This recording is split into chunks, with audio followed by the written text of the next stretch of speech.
Assalamualaikum warahmatullahi wabarakatuh. Perkenalkan, nama saya Bintang Hasbi Fadilah dengan NIM 55522000073 dari kelas 5B, mata kuliah Teori Akuntansi, jurusan S1 Akuntansi Fakultas Ekonomi dan Bisnis Universitas Sultan Ageng Tirtayasa. Pada kesempatan kali ini saya ingin menjelaskan mengenai efisiensi pendekatan persetujuan untuk kegunaan keputusan atau the efficient contracting approach to decision usefulness. Materi ini ada di bab 8 buku Teori Akuntansi karya William Scott. Langsung saja kepada overview yang pertama. Kontrak efisien adalah komponen penting dari tata kelola perusahaan yang efisien. Untuk meningkatkan tata kelola perusahaan, kontrak ini harus efisien. Artinya, mereka harus optimal, menyeimbangkan manfaat kontrak dan juga cost. Pada akhirnya, tujuan dari teori ini adalah untuk memahami dan memprediksi pilihan kebijakan akuntansi manajerial dalam situasi yang berbeda dan di perusahaan yang berbeda, dan juga bagaimana keuangan akuntansi dapat berkontribusi untuk kontrak efisiensi. Alasan bahwa akuntansi keuangan memberikan kontribusi untuk kontrak efisien, maka untuk tata kelola perusahaan adalah bahwa kontrak penting biasanya tergantung pada variabel akuntansi. Misalnya, kontrak kompensasi manajemen biasanya tergantung pada laba yang dilaporkan, dan kontrak utang biasanya mengandung akuntansi perjanjian berdasarkan. Akibatnya, manajer memiliki kepentingan penting dalam kebijakan akuntansi yang mempengaruhi kompensasi dan perjanjian nilai-nilai. Perhatikan bahwa tidak seperti teori pasar yang efisien, minat manajer ini muncul secara independen dan dari apakah kebijakan akuntansi yang berbeda mempengaruhi arus kas. Lalu, what is efficient contracting theory atau apa itu teori kontrak efisien? Teori kontrak efisien ini mengasumsikan bahwa manajer seperti investor harus rasional. Akibatnya, manajer tidak dapat diasumsikan selalu untuk memaksimalkan keuntungan perusahaan dan lebih umum bertindak dalam kepentingan terbaik investor. Sebaliknya, mereka akan melakukannya hanya jika mereka melihat perilaku seperti berada di kepentingan mereka sendiri.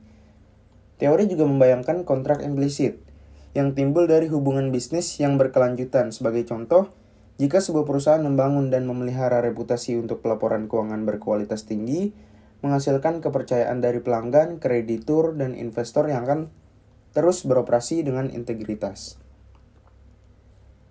Selanjutnya yaitu sumber permintaan kontrak efisien untuk informasi akuntansi keuangan. Yang pertama ada leader, yaitu pemberi pinjaman yang akan menghadapi asimetri hasil. Mereka dapat mengalami kerugian besar jika kinerja perusahaan buruk, tetapi tidak secara langsung berbagi keuntungan jika perusahaan bekerja dengan baik. Akibatnya mereka menuntut peringatan dini akan kesulitan keuangan. Lalu yang kedua, terkait pemegang saham. Manajer berasumsi rasional dan akan bertindak untuk kepentingan mereka sendiri, yang mungkin bertentangan dengan kepentingan pemegang saham. Akibatnya, pemegang saham menuntut informasi untuk mendorong bertanggung jawab upaya manajer dan membatasi tindakan oportunistik. Lalu, ada kebijakan akuntansi untuk kontrak efisien. Yang pertama, yaitu keandalan. Agar dapat diandalkan, informasi akuntansi untuk kontrak efisien harus berdasarkan pada transaksi pasar yang terrealisasi dan dapat diverifikasi oleh pihak ketiga. Peningkatan perhatian pada reliabilitas berarti bahwa laporan keuangan terbaik adalah untuk menginformasikan kepada pemberi dan melindungi manajer oportunistik, tidak sama dengan yang terbaik untuk menginformasikan investor ekuitas. Kebijakan yang kedua yaitu konservatisme, yaitu permintaan pemberi pinjaman atas informasi tentang kerugian yang belum direalisasi lebih besar daripada permintaan atas informasi mengenai keuntungan yang belum direalisasi. Diyakini kurang bermanfaat daripada kerugian yang belum direalisasi dalam memprediksi kesulitan keuangan. Kontrak efisien memiliki syarat konservatisme untuk menyediakan sistem peringatan dini dari kesulitan keuangan yang akan datang, serta menciptakan understatement sistematis aktiva bersih untuk membantu pemberi pinjaman dalam mengevaluasi keamanan pinjaman. Lalu ada juga pilihan karyawan saham. Perusahaan sekarang memeriksa area di mana perhatian manajemen tentang kebijakan akuntansi sangat jelas. Ini adalah akuntansi untuk opsi saham yang dikeluarkan untuk manajemen dan dalam beberapa kasus kepada karyawan lain memberi mereka hak untuk membeli saham perusahaan selama periode waktu tertentu. Perusahaan akan merujuk ke opsi ini sebagai ISOS. Pembahasan dan ringkasan pengeluaran ISOS. Pernyataannya kemudian adalah mengapa manajemen keberatan dengan pengeluaran ISO. Apakah mereka benar-benar percaya bahwa hasilnya adalah harga saham yang lebih rendah, biaya modal yang lebih tinggi, kekurangan bakat manajerial dan motivasi manajer dan karyawan yang membadai seperti yang mereka klaim?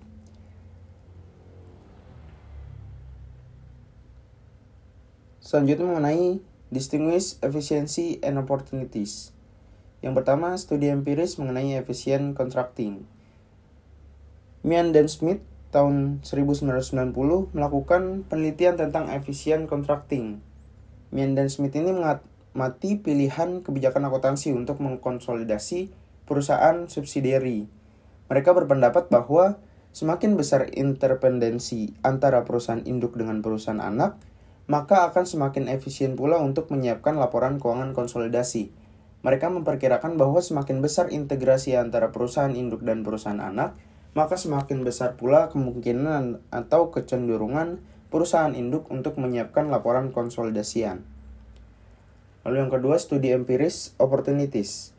Armstrong, Jagolinzerm, dan Larker mempelajari mengenai banyaknya perusahaan yang mengalami restatement laporan keuangan, class action lawsuit, dan investigasi SEC yang mungkin mengindikasikan perilaku opportunistic manager. Pernyataannya adalah, apakah perusahaan dengan CEO yang mempunyai delta portofolio tinggi menunjukkan perilaku opportunistic CEO yang lebih tinggi jika dibandingkan dengan perusahaan serupa dengan CEO yang memiliki delta portofolio lebih rendah? Dalam penelitiannya, Armstrong, Jagolinzerm, dan Larker ini tidak menemukan bukti akan hal tersebut. Karena itu, kepemilikan saham perusahaan oleh manajer sepertinya tidak menyebabkan perilaku opportunistic. Lalu selanjutnya, Summary of Efficient Contracting for Debt and Stewardship. Teori efisien contracting mempelajari tentang peran informasi akuntansi keuangan dalam menjembatani asimetri informasi antara pihak-pihak dalam kontrak. Untuk kontrak yang mencapai efisien, informasi keuangan harus reliable dan konservatif. Suatu implikasi signifikan atas teori efisien konsekuensi ekonomi. Oleh karena itu, hal tersebut menjadi penting bagi para manajer. Selama manajer memiliki fleksibilitas untuk memilih kebijakan akuntansi, mereka dapat mengubah kebijakan ini untuk mengimbangi dampak dari standar akuntansi baru pada kontrak utang dan kompensasi. Lalu mengenai kontrak implisit.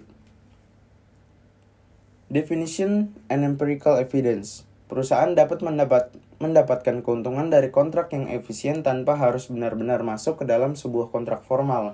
Hubungan yang berdasarkan kepercayaan semacam itu disebut sebagai kontrak implisit. Bowen, Duchamp, dan Source pada tahun 1995, reputasi perusahaan dapat didukung oleh laba yang dilaporkan, yang meningkatkan kepercayaan stakeholder bahwa manajer akan terus memenuhi kewajiban kontrak. Lalu terkait single period non-cooperative game. Ketika membuat keputusan, investor sadar bahwa manajer tidak selalu mengungkapkan semua informasi yang dimilikinya. Hal ini terlalu sulit dan mahal untuk menyediakan bahwa setiap investor dengan informasi yang diinginkan tentang perusahaan. Teori game ini mengasumsikan bahwa setiap pemain memilih strategi tanpa mengetahui pilihan strategi yang lain. Yaitu ada strategi pair, yaitu pilihan dari strategi yang diambil oleh masing-masing pihak. Lalu next equilibrium, yaitu salah satu strategi berpasangan. Setiap pemain memilih strategi mereka dan tidak akan meninggalkan pilihan mereka. Next equilibrium itu adalah hasil dari prediksi permainan non-kooperatif tersebut. Lalu a trust multi-period game. Jika permainan satu periode diulang selama jumlah periode yang tidak terbatas, solusi kooperatif dapat tercapai. Jika permainan diulang untuk periode yang terbatas, Strategi pemicu juga dapat mencapai solusi kooperatif jika hukuman yang cukup dapat diterapkan secara kredibel untuk penyimpangan apapun.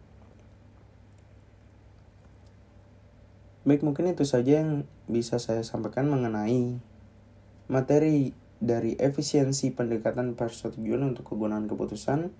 Semoga bermanfaat. Wassalamualaikum warahmatullahi wabarakatuh.